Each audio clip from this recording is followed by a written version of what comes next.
Hey guys, it has been a full day of interviews here at Shea Radford, and we've got a really cool one coming up on Instagram Live on the NBC page at 2 p.m.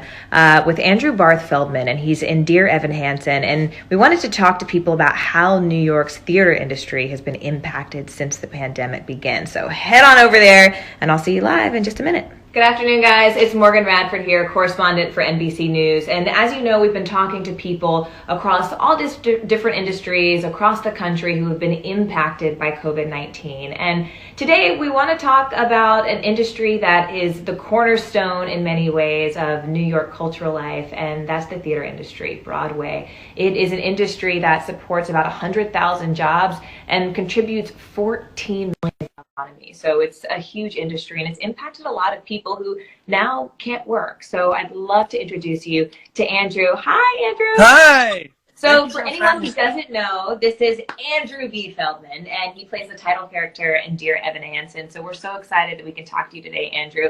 And we really just want to understand, first and foremost, how are you handling this? How are you staying sane in this pandemic? Yeah, I'm the kind of person that really can't stay idle. So I've been writing a lot, distracting myself and doing as much as I can to use my distractions to distract everybody else and sort of put stuff out on the online and things like that. So I'm doing my best. I'm here on Long Island with my family, and just doing my best to keep as active as I possibly can.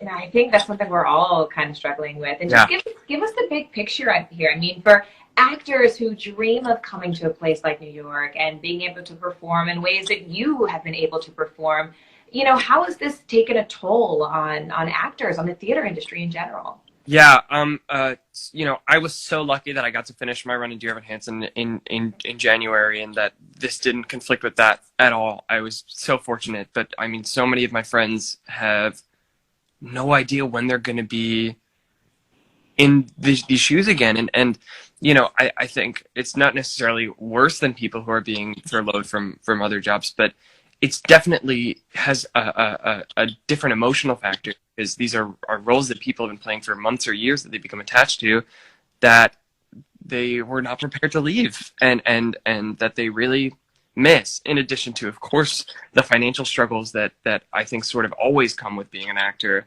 Now it's like everyone's sort of unemployed again. The Actors Fund and Broadway Care, Actors Equity has been doing an amazing job of you know, giving as much payment as they possibly can. But it's tough. People don't really know what to do with themselves right now. So tell us a little bit more about the Actors Fund. Exactly what is it? How does it help?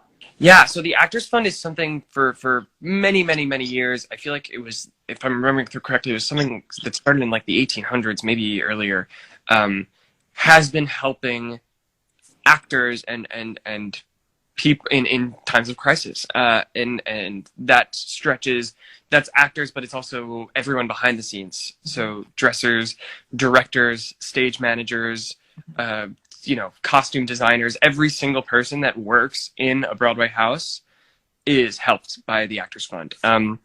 And while this has all been happening, they've been focusing pretty much all of their efforts into COVID relief for actors, because there are actors who are sick, actors who are not doing well, actors who, so many of my friends have said, yeah, I had the thing, I'm okay now. A lot of people I know are not okay.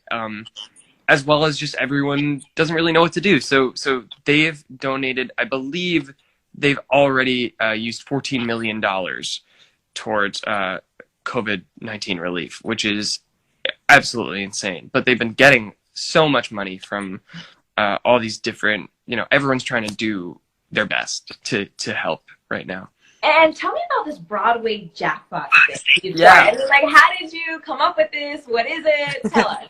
So it's kind of a funny story, actually. I love, it's this thing called Jackbox games. It's these online games, sort of party games that you can play with your friends. They involve doodling or joke writing or lying or just different weird hijinks, staples of party games.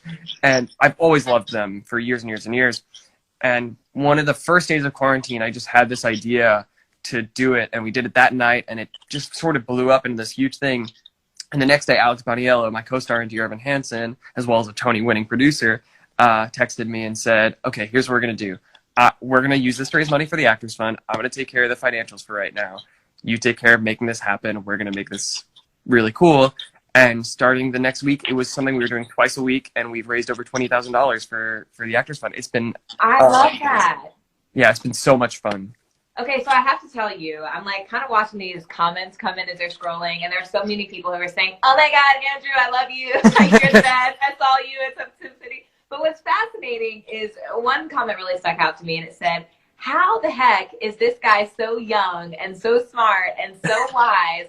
You know, you just, fresh out of like high school, and a lot of people who were in high school, who are seniors, weren't able to perform in their senior play or their spring musical. What advice would you give to those other aspiring actors who perhaps weren't able to showcase their talent this year? Yeah, I can't relate exactly, but I was actually helping on my high school production of The Addams Family, and it's devastating. But I think something that I always try to remind myself is this is my path. This is now a story that I have to tell. I was in rehearsal for my high school production, and it didn't get to happen. I promise that down the line there will be a reason. Down the line there will be a reason that you didn't get to do this and that this didn't happen, and you will be almost thankful that it didn't happen, because you will have an experience that, for one reason or another, will be meaningful in that you didn't get to do that. And I always think back on opportunities that I've missed, that if I'd done that, I never would have been Evan, or I never would be doing Broadway Jackbox, or this and this and this. So it will come back down the line, I promise. And hoping that, it comes back not just for them, but also, for theater and Broadway. Do you think that theater can come back to New York the way that it once was? And if so, how can people help? I hope it doesn't come back the way that it was. I think that this will inform a new era of theater, and that's amazing, but you can't kill Broadway. You just can't kill the theater. It's the one thing that will survive the apocalypse. It will be here always. So everyone's saying this is only intermission, and that's true. So what you can do to help is donate to the Actors Fund, donate to Broadway Cares, Equity Fights AIDS. All these organizations are doing amazing things. And if you want to come watch Broadway Jackbox and donate, we're having a great time on there. We've got some really exciting stuff coming up. But there's all sorts of amazing things. Seth Rudetsky's Stars in the House is helping with that. There's all sorts of amazing things that everyone's doing to bring Broadway back intact. So, it won't be the same, but it'll be better. It'll be different. It'll be special. I'm excited about it. I can't wait to see the new, better, and improved Broadway, especially with people like you at the helm. Thank you so much, Andrew. It's been a pleasure chatting with you, and good luck. Thank you. Thank you for having me. All right. Take care. Bye-bye.